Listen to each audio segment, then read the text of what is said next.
Hey everybody, bonjour, bonsoir, buenos dias, buenas noches. I hope all is well. Welcome back to another episode of Samore Love Juice. If you have not yet done so, definitely make sure that you go ahead and hit the subscribe button. Also make sure that you turn on your post notifications and share this video with anyone else who you think may want to comment or may need to see something like this. May need to see a video like this.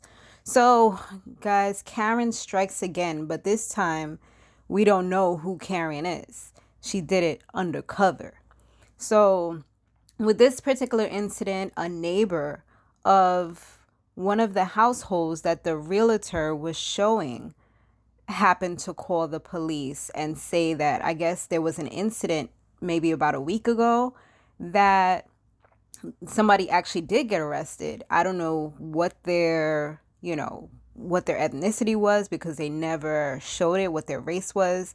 But once she saw these people, and I don't know, I don't want to say it's black people, but I mean, it's kind of looking like that's what it is. When you see a spade, you got to call it a spade. You can't call it a heart unless you're trying to cover up something.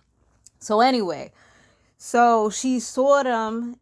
And even though this is a house that's clearly on the market to be sold, maybe it's like, nah, they don't got no money. You know what I mean? Like, just assuming. So now, this is what happens. Entering a home up for sale and being met by police with guns drawn. It happened on Sunday in Michigan to a black realtor and his black client, and the client's 15-year-old son.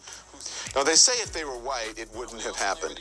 Police say a white neighbor called 911 reporting a break-in after seeing the three men at the vacant home. This is dash cam video. It shows one of them leaving the house with his hands up. It turns out a different man was arrested at the home a week earlier for unlawful entry. The Wyoming, Michigan police saying tonight in a statement, after a thorough internal review of the actions of each of our public safety officers who responded to this incident, we have concluded race played no role in our officers' treatment of the individuals who were briefly detained, and our officers responded appropriately. While it is unfortunate that innocent individuals were placed in handcuffs, our officers responded reasonably and according to department policy based on the information available to them at the time. Well, let's talk about this. Joining me now with their perspective, the prospective home buyer, Rory Thorne, his son Samuel, Eric Brown, the realtor showing the home. Thank you all for joining. I appreciate you joining. I'm sorry this happened to you. Let's discuss. Eric, you heard what the police said. What did this feel like for you? Did it feel like profiling, racial profiling? It did. Honestly, it did. In that moment, it certainly felt that way. It's difficult to justify that type of what I felt a tactical type response. There was a strategy there, and they were surrounding the home without our knowledge, and we weren't made aware of their presence. So yeah, for sure, it felt. I don't feel like a home that had been on the market for this length of time, with a number of showings, given the climate and activity in our market, that no one else had that type of or level of force or response respond. Yeah. Look, Roy, I'm glad you're here and you're healthy now, but you had to be worried that it wouldn't be the case while this was all happening. Yeah. I was worried. I was very worried initially when it all started. Not knowing that the officers were out there until I saw two officers outside the window on the side of the home after Sandy told me that there were cops outside, because he was downstairs and he came upstairs where Eric and I were. And once I saw the two officers with their guns drawn, and I saw them doing hand signals, signaling each other just around the house, and I noticed that, and one officer was heading to the back, and that's when I really got paranoid, because I knew once they surrounded the home, they were just preparing for a standoff. And so my instincts told me, we need to get out of here. We need to get to where they can see that we're not a threat. And but I can't say that my adrenaline wasn't pumping. I was was worried, but I was just more concerned about getting my son out of that situation and getting us all out of there.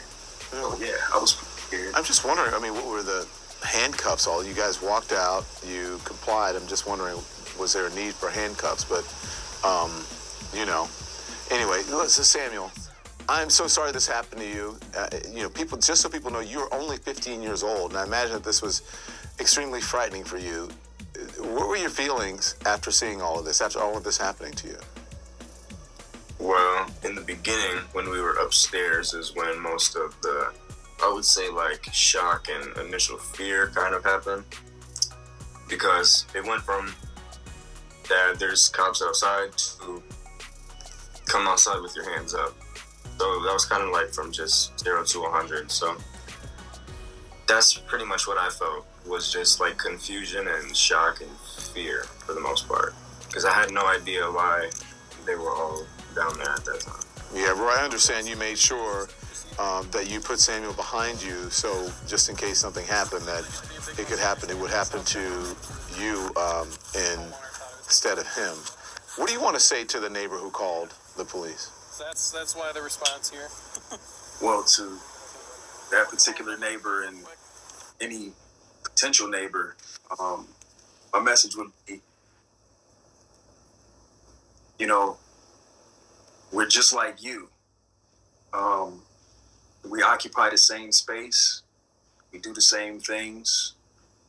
We go to the same places.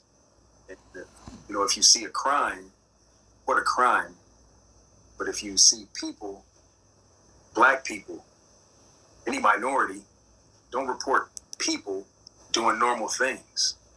You do that, you don't realize that you can change their life or have their life taken just you making a phone call. And in this instance, it could have been 3. It could have been 2 or 1. Somebody hurt. But that's my message. Report a crime. Don't report everyday activity. It could have changed my life, changed my son's life. I mean, this could have went so differently.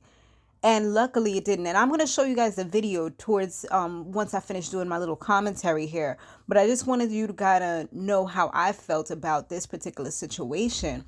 And I totally agree with the message that's in the video where the father, he actually said, you know, you gotta be more careful with calling the cops for certain things, because this could have definitely changed the outcome of their future.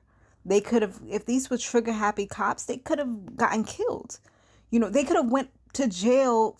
You know, luckily it didn't go that far, but they were handcuffed. If they're telling you that they are not, you know, the bad people or whatever, they're not trying to rob the place or whatever, and the guy's trying to show you his license, then did they really need to get arrested? You know? Now this 15-year-old kid has to forever remember that moment. And that's what I think that hopefully this neighbor needs to realize. And I think that, you know, this is a clear indication that this is not the neighborhood for them, because obviously this is something that would probably continue on if they were to have like a little party or something. I'm pretty sure the neighbor would call the cops. This seems like something where this is not a good neighbor. Like, have y'all seen the movie? Not even the movie. Oh, man, I can't remember the name of the show. It's kind of like Get Out. What's it called? I don't remember the name, but I saw this pretty good. It was kind of weird, but it was a show on Amazon Prime where it was similar. It's like they were doing everything to get them out of the neighborhood. And it was horrendous. It was some parts was even hard to watch. But anyway, this is like a sign. And I feel like hopefully they find, I'm pretty sure they don't want to live here. I mean, I wouldn't want to live there after going through that.